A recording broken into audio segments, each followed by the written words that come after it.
देखिए बेलन से रिलेटेड क्वेश्चन क्या है कि बेलन के आधार की त्रिज्या दे रखा है, ऊंचाई दे रखा है, आपसे तीन चीज पूछ दिया, जो तीनों फॉर्मूला बताया है ना वही तीनों चीज पूछ दिया, वक्र पृष्ठ क्षेत्रफल, संपूर्ण पृष्ठ क्षेत्रफल और आयतन।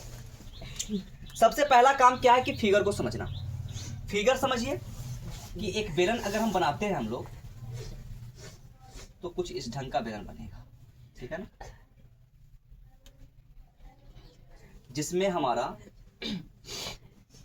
त्रिज्या होगा और ऊंचाई होगा। ये हमारा परफेक्ट ऊंचाई, ठीक है। दिया गया है कि ऊंचाई इसका 30 है। ऊंचाई कितना है? 30 सेंटीमीटर। तो ऊंचाई को लिख लेते हैं कितना? 30 सेंटीमीटर।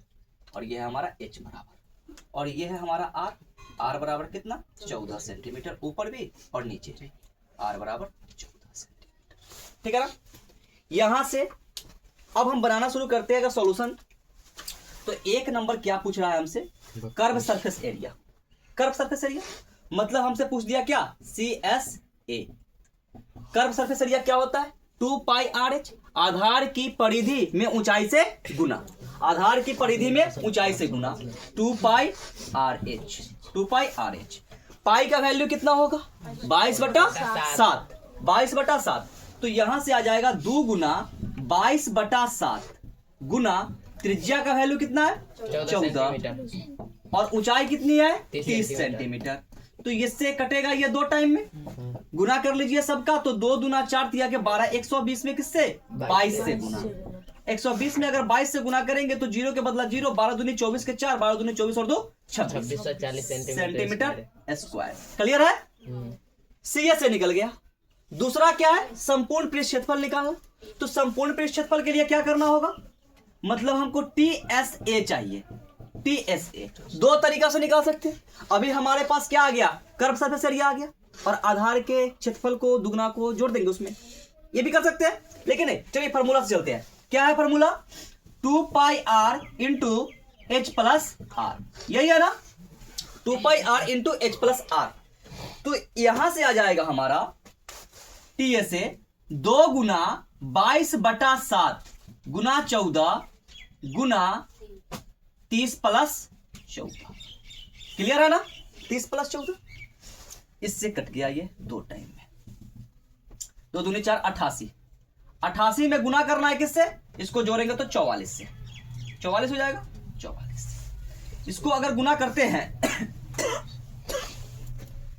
8 चौक 32, 8 चौक 32 और 3 35, ठीक है। 3 8 7 38 72, ये आ गया कितना? 38 72 सेंटीमीटर स्क्वायर। 38 72 centimetre square. तो ये आ गया हमारा TSA, टोटल सरफेस एरिया। अब हमारा क्या है? 3 नंबर में क्या निकालना है? आयतन। 3 नंबर में क्या निकालना है? आयतन। तो आयतन के लिए भी फॉर्मूला बताया है। आयतन V बराबर, आयतन को वॉल्यूम पढ़ते हैं ना, आयतन V बराबर ये हो जाता है पाई R स्क्वायर H।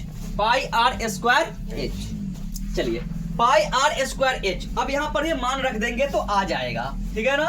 V बराबर पाई का वैल्यू कितना? 22/7, R का स्क्वायर मतलब 14 में 14 से गुना, ठीक है ना, और H मतलब 30। काटिए यहां से 2 टाइम में।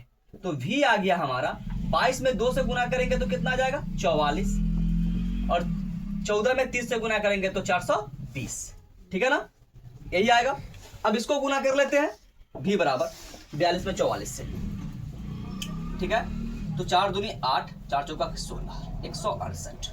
ये आ गया हमारा 1 8 4 8 18480।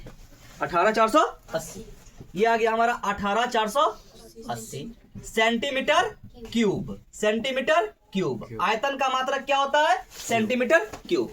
यही क्वेश्चन है, एग्जांपल समझिए इसको और क्वेश्चन कीजिए, ठीक है ना, बेलन का। किसी को कोई दिक्कत? चलिए